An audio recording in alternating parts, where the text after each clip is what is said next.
Allahabad high court exam के लिए vitamin topic को कवर करते हैं। विटामिन टॉपिक में कम से कम एक सवाल आपका आएगा, ठीक है। सबसे पहले ये इंपॉर्टेंट टाइमलाइन, 1747 में लिंड ने बताया था कि सिट्रस फ्रूट्स से स्कर्वी ठीक होती है। यहाँ से शुरुआत हुई थी कहीं से जानना कि विटामिन जैसी कोई चीज़ होती है। 1906 में उसके बाद हॉपकिंस ने बोला कि कुछ एक्सेसरी फूड यानी कि कुछ आइटम ऐसे इंपॉर्टेंट फूड आइटम्स होते हैं जिनकी हमें ज़रूरत होती है, नाम नहीं मालूम था उन्हें। फिर 1912 में कैसिमीर फंक ने कहा कि भाई साहब जो आइटम की आप बात कर रहे हो वो है विटामिन, और वहाँ से उन्होंने विटामिन शब्द दिया और इन महाशय को बोला जाने लगा फादर ऑफ विटामिन्स, ठीक है। उसके बाद में विटामिन ए डी मैकलम ने किया, ई को किया इवेन एंड बिशप ने, डैम ने किया के, और रिकल्स ने आइसोलेट किया बी12 को, ठीक है। दो तरह की विटामिन होती हैं, एक होती है फैट सॉल्यूबल, एक होती है वाटर सॉल्यूबल। नाम बताता है ये फैट में सॉल्यूबल होती हैं, ये पानी में सॉल्यूबल होती हैं। ये कौन सी होती हैं? कीड़ा यानी कि KEDK, और ये कौन सी होती हैं? BC, ठीक है।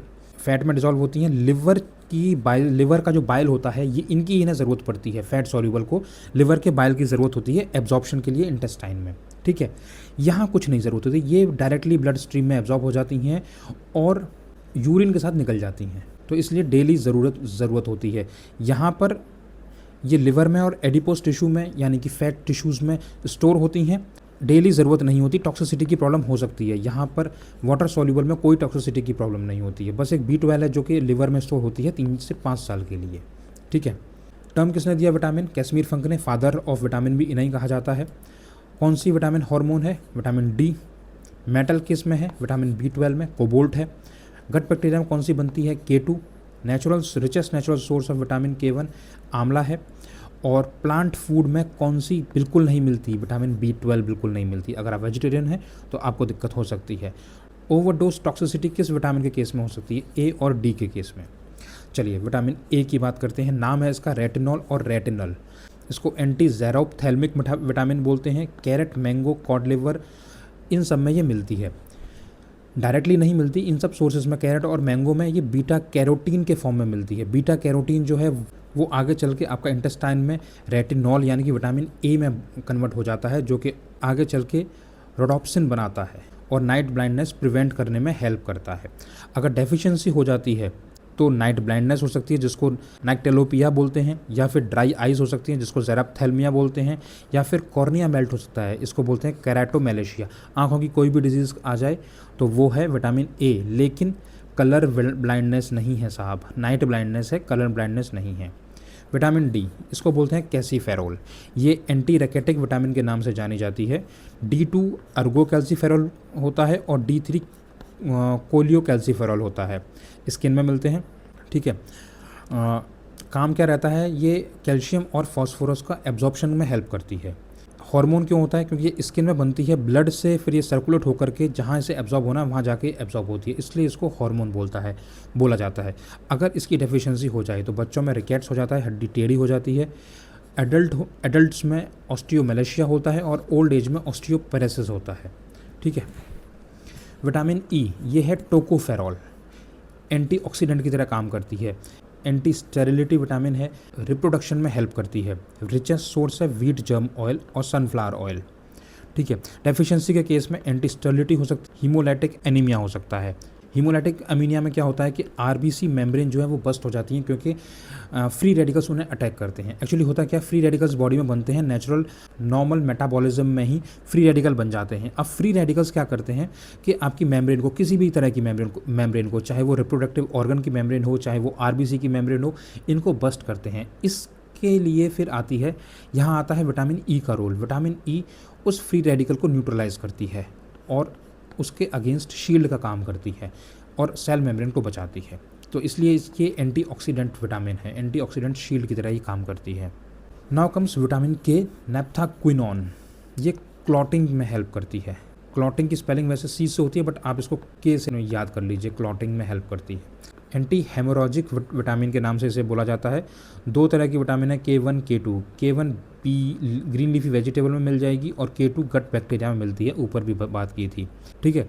तो ज़्यादा कुछ नहीं। इसमें एक चीज़ है कि ये विटामिन K2 के इंजेक्शन जो हैं वो बच्चे को दिए जाते हैं, क्योंकि मदर के मिल्क में विटामिन K नहीं होती और उनके गट बैक्टीरिया में, उनके गट में कोई बैक्टीरिया नहीं होता जो कि K2 को बना ले।